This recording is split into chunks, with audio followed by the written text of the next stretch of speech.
Hello, everybody. I hope that all my 8 followers are happy and healthy today. If you're new to my channel, welcome. My name is Dale. I'm a retired school teacher who always dreamed of being a filmmaker. So in retirement, I just decided that there was no time like the present to follow my dreams. I hope you're doing the same, but that you don't have to wait as long as I did to follow your dreams. Before we get started, I wanted to share a very positive story that was on the news this morning. I know, right? Good news on TV? Unusual to be sure. But today, for the first time since March 2020, a local hospital had 0 COVID-related patients. Just think of that. 0 COVID patients for the first time in 24 months. Now that's good news. This video comes with a disclaimer. This is my very first video like this. This is not what I usually do, and this is not why I wanted to become a filmmaker. However, while doing some online research for a project I'm currently working on, I found this guy and just felt the need to respond, and you'll see why soon enough.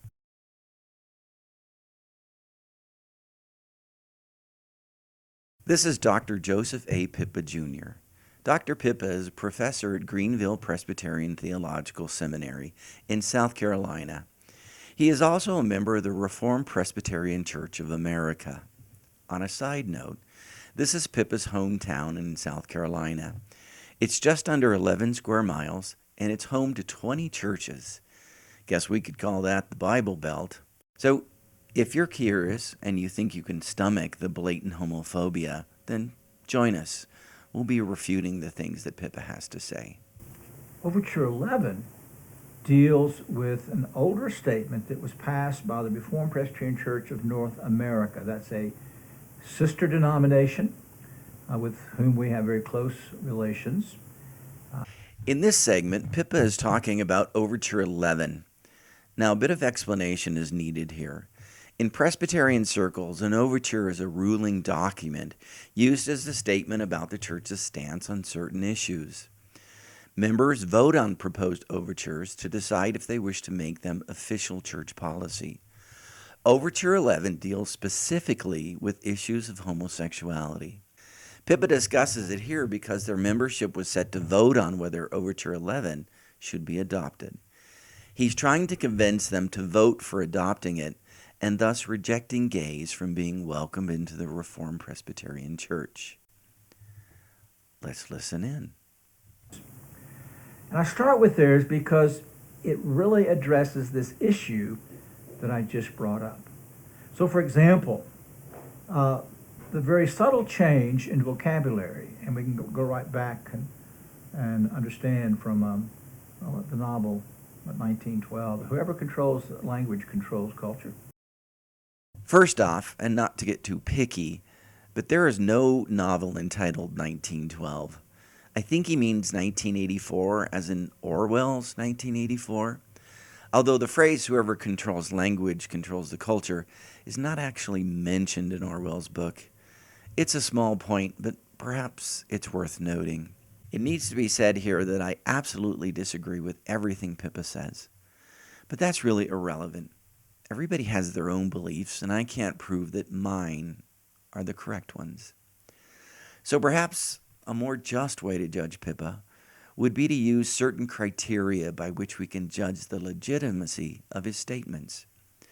First, we'll use a measuring stick that I'm sure Pippa would understand, the Bible, which says in 1 Corinthians 13, "And if I have prophetic powers and understand all mysteries and all knowledge, and if I have all faith so as to remove mountains, but have not love, I am nothing." So first we'll ask, does Pippa have love or have not love? If he doesn't have love, according to the Bible, he has nothing. He's a clanging, noisy bell, not even worthy of being taken seriously. Next, while researching the phrase, whoever controls language controls the culture, I found many Christian websites that address this quote and a plethora of articles written by Christian authors claiming that liberals and progressives are censoring them. An article in the Concord Monitor puts it this way: political correctness has turned a well-intended social construct into blatant censorship, an affront to free speech, and a tool of division. We see this in practice by the media, by progressives, and by the government, who constantly engender trigger language, utilizing words like racist, homophobic, privileged, and a host of other absurd stereotypes, using language to shame others. My first thought was how interesting it is when the kettle calls the pot black, as if Christians have never used language or the Bible to shame others. It's also rather humorous when Christians play the victim card. So we're going to see if Pippa is the victim or if he is actually the bully. Fortunately for us, there is another way to view language and culture. An article in Quirky Science shines a different light on how language shapes culture. And notice that no victim card is required here. The transference of ideas or concepts is communicated through language. Language is ever-growing, ever-changing. Language is alive. New ideas should not be shackled by old terminology. Language should expand with expanding knowledge. Our third criterion will be to examine Pippa's language to see whether it's growing and changing and expanding with knowledge, or if he's indeed shackled by old terminology, or shall we say, old mythology. So here are our three criteria. Does he have love or have not love? Is he the victim or is he the bully? Is his language expanding and growing, or is he shackled to old terminology?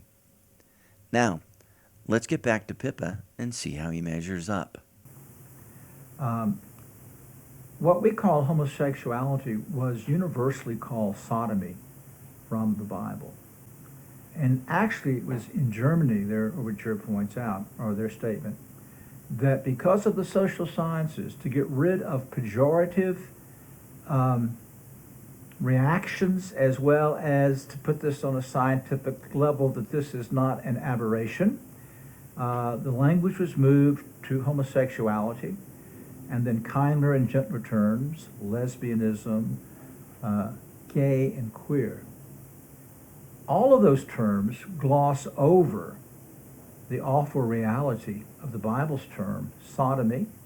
Takes us back to Sodom and Gomorrah, one of the sins for which they were destroyed.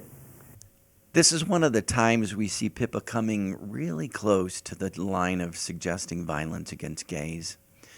What's missing here for him is the word rightly, as in sodomy is one of the sins for which they were rightly destroyed.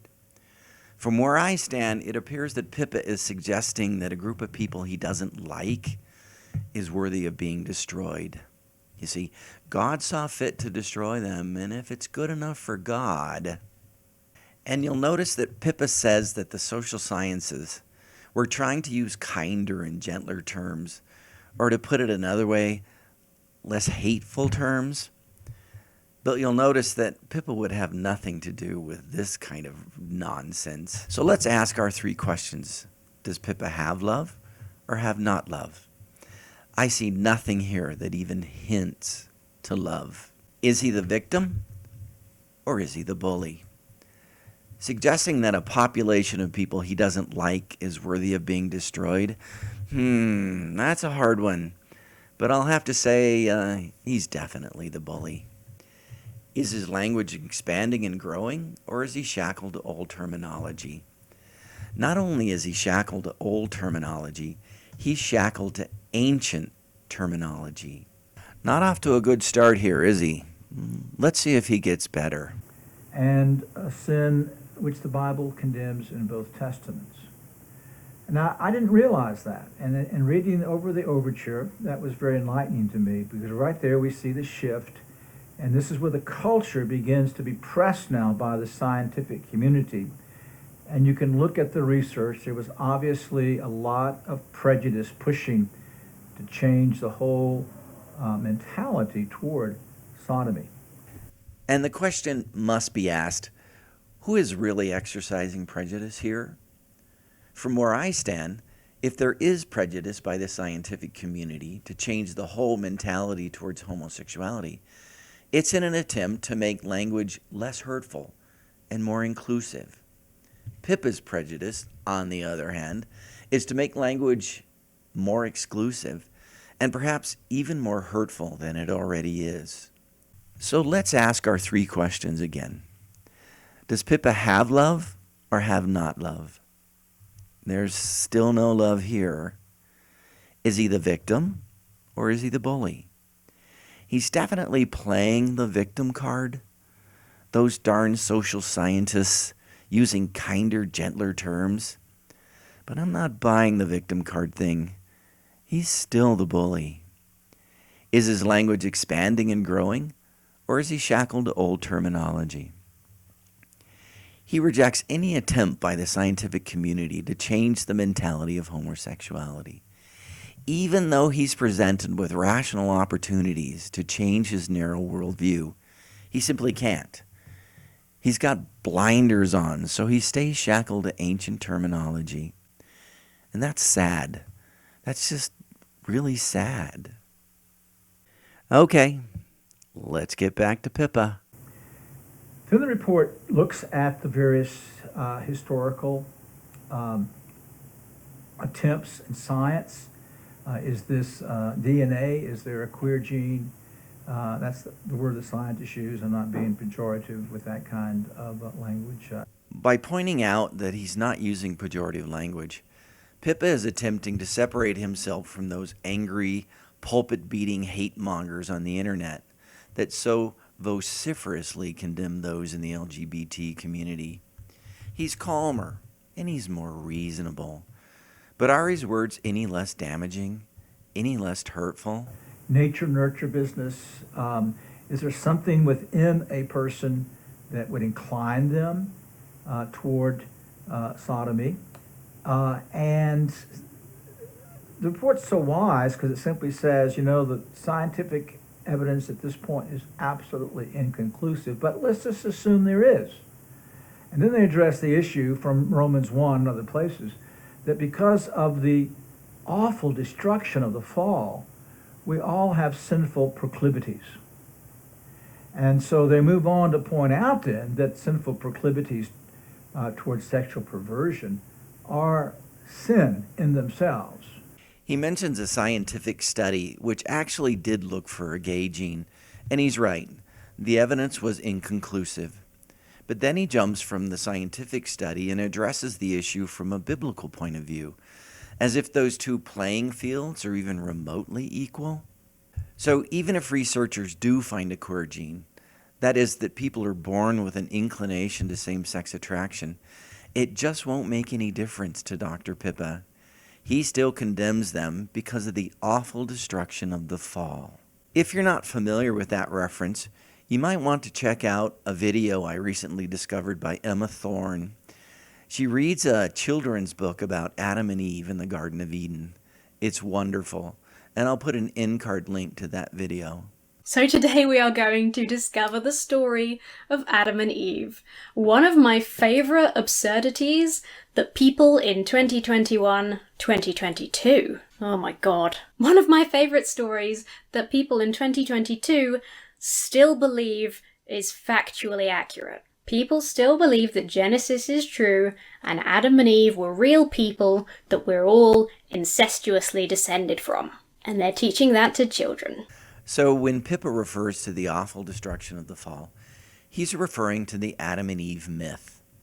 Part of the problem in dealing with Pippa is that he actually believes that story to be 100% historically accurate. Makes me wonder how someone with a doctorate degree could still believe such nonsense. The Presbyterian report, which Pippa refers to, states, and I'm not making this up, the inspired theologian who recorded this event, blah, blah, blah.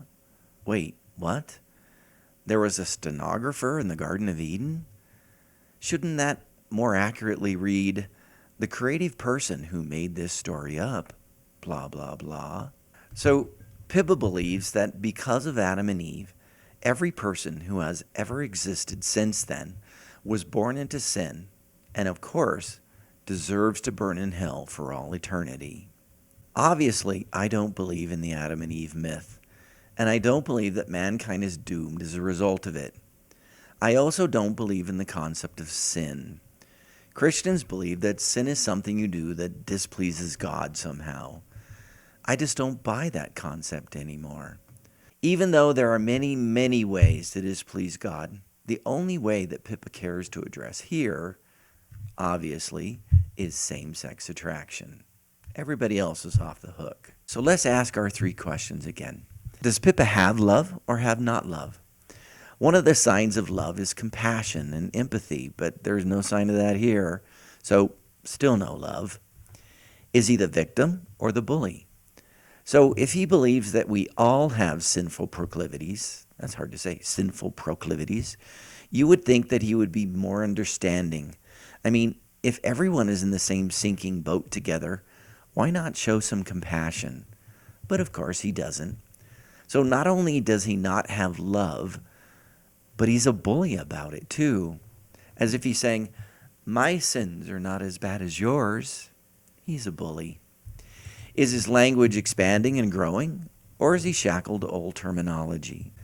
Referencing an ancient myth as truth would surely qualify him as being shackled to ancient terminology. So, with that in mind, let's get back to Dr. Pippa. Now, in some evangelical and reform circles today, and in our denomination, the Presbyterian Church in America, we have those that are saying that same-sex attraction is not sinful as long as one stays chaste. Well, our Savior says that any lust is adultery. But beyond that, same-sex attraction is clearly a perversion. Our Savior says? Really? I've read the New Testament from cover to cover many times, and I don't believe that homosexuality is actually mentioned in the teachings of Jesus. Not even once. So how does Pippa get away with making a statement like that? He completely misrepresents this verse from Matthew 5. But I say, anyone who even looks at a woman with lust has already committed adultery with her in his heart. To say that Jesus condemns same-sex attraction because any lust is adultery is simply dishonest and a flagrant misuse of Scripture. Do the teachings of Jesus actually say that? So the important lesson Pippa is really teaching here is that the Bible can be interpreted to support just about anything you want it to. Pippa not only misrepresents this verse from Matthew, but he also attributes his own homophobic beliefs to it. How did he get from saying that anyone who even looks at a woman with lust to the conclusion that same-sex attraction is clearly a perversion? And in the same breath? Really? Can't that verse be applied to every man? Since Pippa advocates that anyone who looks at a woman with lust is committing adultery, shouldn't anyone who commits this kind of adultery also be barred from attending his Presbyterian church? Oh, and just for the sake of argument, I know of very few gay men who have lusted after a woman. Does that make them guiltless here? I'm just saying. Oh, by the way, the next verse in Matthew 5 says, "And if your right eye makes you stumble, tear it out and throw it from you. For it is better for you that one of the parts of your body perish than for your whole body to be thrown into hell." Wow, it's kind of scary to think what someone like Pippa would do with a verse like that. Let's back up a second and take a look at another issue he brings up. Now, in some evangelical and reform circles today, and in our denomination, the Presbyterian Church in America, we have those that are saying that same-sex attraction is not sinful as long as one stays chaste. Let's think about that for a while. It means that if same-sex attraction Christians want to be a part of a Christian community, they must hide an important part of themselves and can never participate in a meaningful and fulfilling intimate relationship. This is both a horrible and cruel sentence to impose on members of the LGBT community.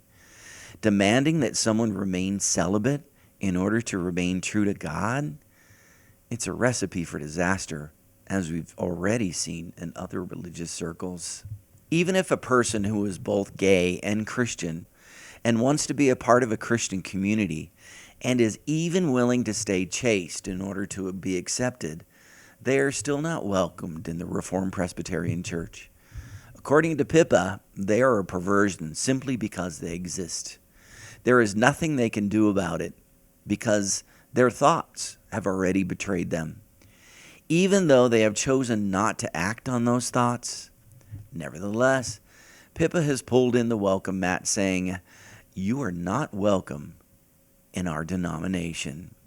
So let's ask our 3 questions. Does Pippa have love or have not love? Still no love here, but we're not surprised, are we? Is he the victim or is he the bully? It's like he's saying, "Sorry, you can't be a part of our elite Jesus club. We have standards, you know." He's clearly the bully. Is his language expanding and growing, or is he shackled to old terminology? What we see is that even when presented with more options, options from other Christians, he's still unwilling to loosen his shackles. He's shackled to old terminology. Let's go back to Pip and see what else he has to say. The report gets into gender's the issue, not sex or sexuality. There's only 2 genders that God has created. It also addresses that people might have brain things that think of themselves partly as the other sex, the other gender, than what they are. This is obviously an attack on the trans community. Just another thing that Pippa doesn't understand and therefore must condemn. On an interesting side note, though, these t-shirts are for sale on Christian websites. They say, "There are only 2 genders. Sincerely, Science." What an interesting defense of science by a subculture that is usually very skeptical of everything science. Let's say, for example, evolution, global warming, the value of getting a vaccine. However, it's not really surprising when you realize that this group, evangelicals, are simply weaponizing a very small and limited part of science to attack a group of people they don't like. But besides that, take a close look at the t-shirt.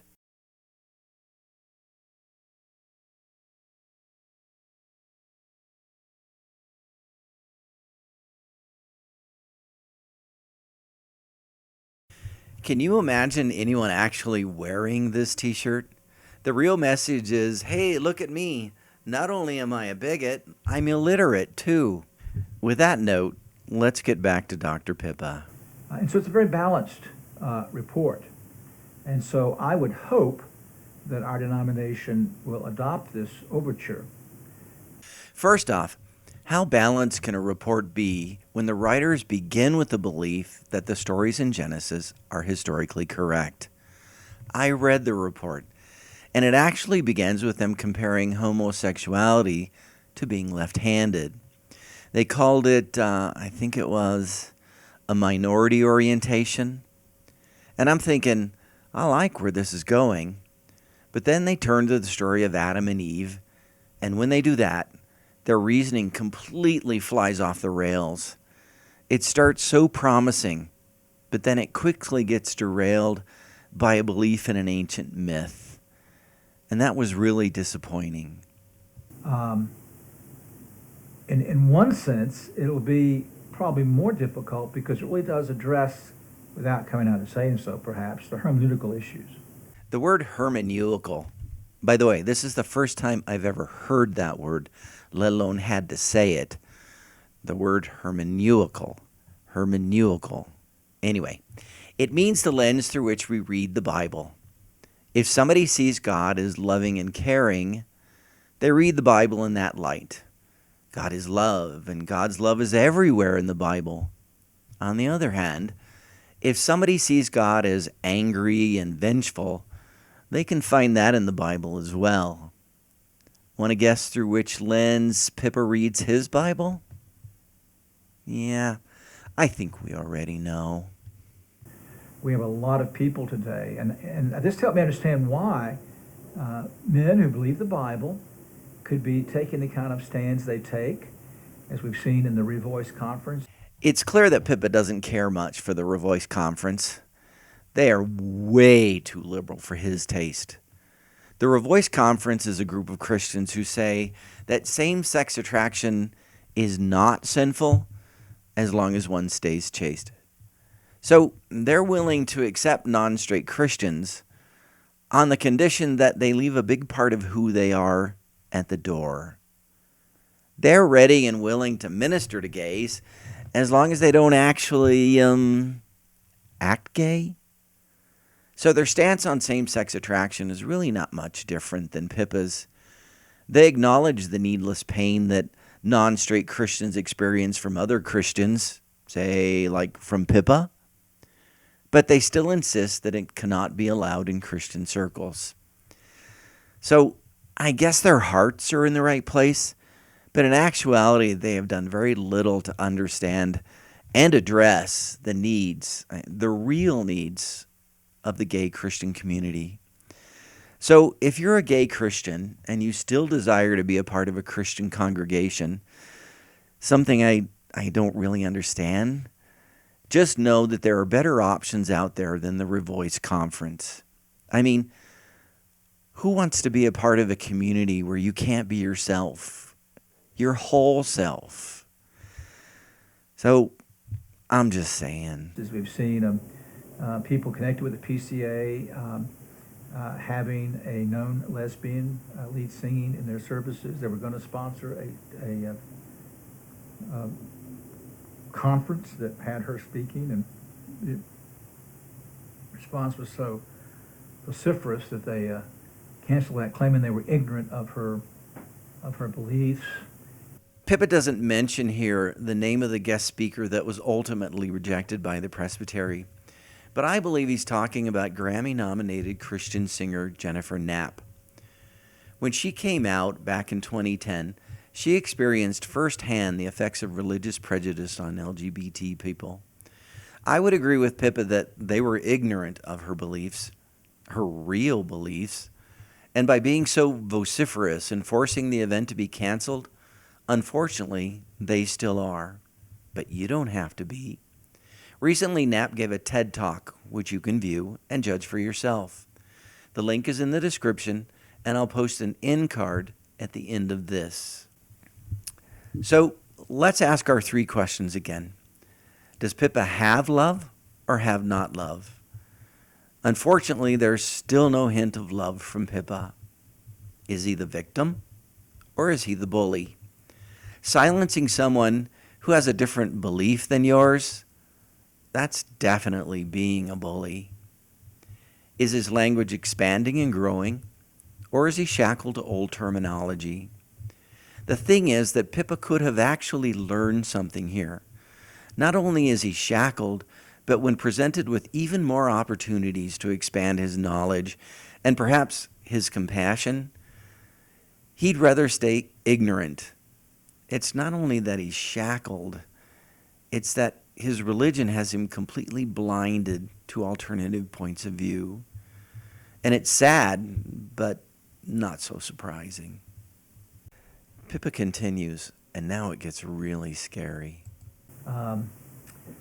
So because this report addresses the mindset, it wisely does so by saying even if science is proving completely correct in the future, that there's some genetic or mental predisposition, it's because of the perversion of the fall, and it's not natural, it's sin. And grace will relieve the great majority from this, but even if grace doesn't, it still must be put to death and mortified. First off, what an incredibly ignorant thing to say. As if we can fix someone who is gay. The idea is pure nonsense and has been debunked by experts for years now. Let's listen to that one more time. And grace will relieve the great majority from this, but even if grace doesn't, it still must be put to death and mortified. What does he really mean by that? It still must be put to death and mortified. I get that this phrase is meant to be figurative. I mean, Christians believe that they must put their flesh to death so they can be more spiritual. However, I'm still uncomfortable with Pippa using the phrase must be put to death when referring to members of the LGBT community. Come on. There are fundamentalist wackos out there on the internet who actually believe this literally. It's simply irresponsible and even dangerous to hint at violence towards the LGBT community. Come on, Pippa. You know better than that, don't you? Has your religion taught you nothing about compassion? With that in mind, let's ask our 3 questions again. Does Pippa have love or have not love? Is he the victim or is he the bully? Is his language expanding and growing, or is he shackled to old terminology? So it's well worthy of study. It's a very useful report. I've only skimmed it last night when I realized the Overture is actually dealing with different issues. Wait, what? He only skimmed the report? That makes this even worse. Anyway, let's see how he scored. Does he have love? 0. Have not love? 6. Not only does he not exhibit love, he never once even uses the word love. So, according to 1 Corinthians 13, we should consider him as nothing, or perhaps a noisy clanging bell. Maybe this is how we should view Pippa. And I start with theirs because it really addresses this issue.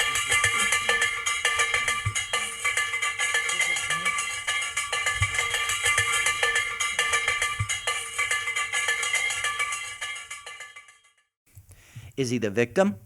0. Or is he the bully? 6. Yeah, no victim card for Pippa here. He's clearly the bully over and over and over again. So let's go back and address the validity of the above-mentioned victim card statement and see how it applies to Pippa here. Is Pippa being censored? Obviously not. As we've seen, he's speaking freely. Is his right to free speech being violated? Sure doesn't look like it. Does Pippa have the right to express his opinion? Yes. Unless, of course, he violates someone else's rights by advocating or even suggesting violence against them. This is something that Pippa comes very close to doing several times. Is Pippa using words as a tool of division? Oh, without a doubt. Are Pippa's comments homophobic? Clearly. Would we be justified in using the word homophobic to describe Pippa? I'll let you be the judge on that one. Let's talk about Pippa being privileged.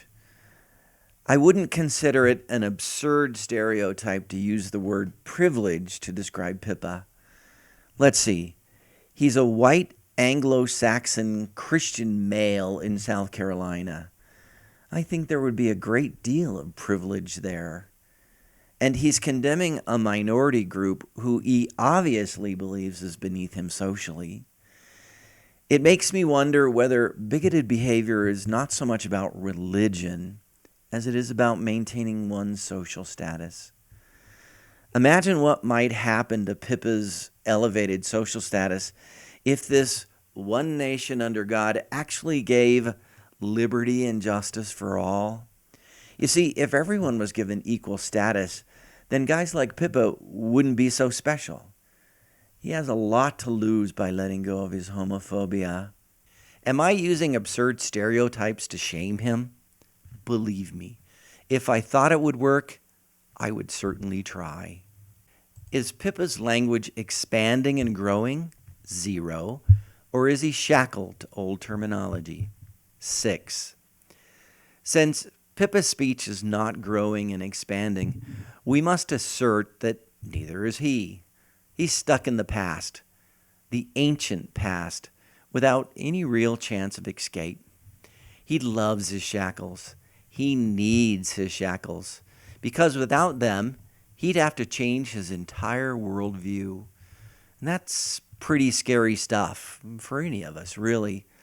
So I don't think we should hold our breath waiting for Pippa to discover some kind of compassion for the LGBT community. Since Pippa has shown himself to be completely incapable of shining a new light on this topic, let's see what Jennifer Knapp has to say. But I'm just me, and I know what love is, and I think you know what love is too. And I think of the 90% of the people that you know in your life, you'd like to love them back. So one is to remember that we all have the value, and I believe the immense power to make an impact in somebody's daily life. And there are three ways that we can do that. And one is proximity, to be able to change the proximity that we have with somebody else.